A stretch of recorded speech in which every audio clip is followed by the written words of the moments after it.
আসসালামু আলাইকুম বন্ধুরা, তোমাদের কাছে আরেকটা নতুন ভিডিও নিয়ে চলে আসলাম। কাবলি ছোলা কিভাবে রান্না করতে হয় ওইটাকে আজকে আমরা ভিডিও করব। এখানে আমি কাবলি ছোলা 3 ঘন্টার মতন ভেজিয়ে নিয়েছি। সিদ্ধ করার জন্য কুকারে নিয়ে নিয়েছি। দিয়ে দিলাম 2টো তেজপাতা, 2টো কাঁচা লঙ্কা, সামান্য পরিমাণ হলুদের গুঁড়ো, স্বাদ মতন লবণ। এবার 2টো সিটি মেরে সিদ্ধ করে নেব। সিদ্ধ হোক, এখানে আমি রান্নাটা বসিয়ে নিই। দিয়ে দিলাম তেল।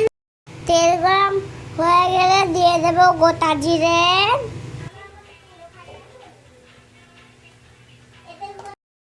দিয়ে দেব বেটে রাখা পেঁয়াজ,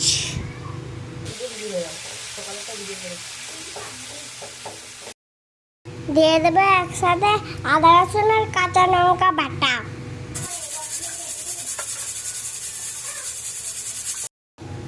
ভালোভাবে কষে নেব যেমন না কাঁচা গন্ধ আসে।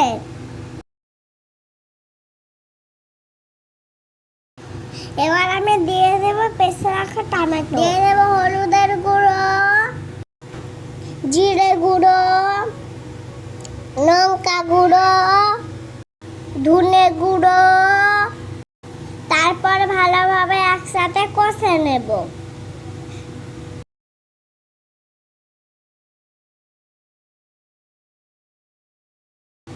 কষা হয়ে গেছে।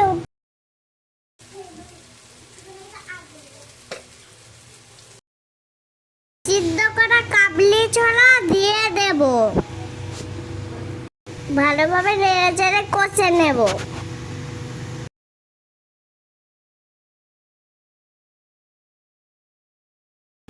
কষা হয়ে গেছে, পরিমাণ মতন পানি দেব।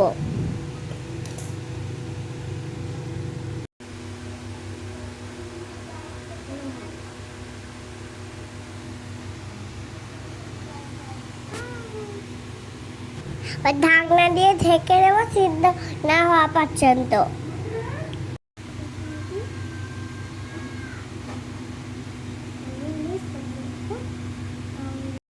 সিদ্ধ হয়ে গেছে, ঢাকনা উঠিয়ে নেব।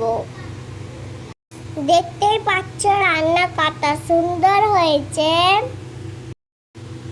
এভাবে কাবলি ছোলা রান্না করলে লুচি বা রুটি দিয়ে মেহমানকে দিতে কোনো অসুবিধা হবে না।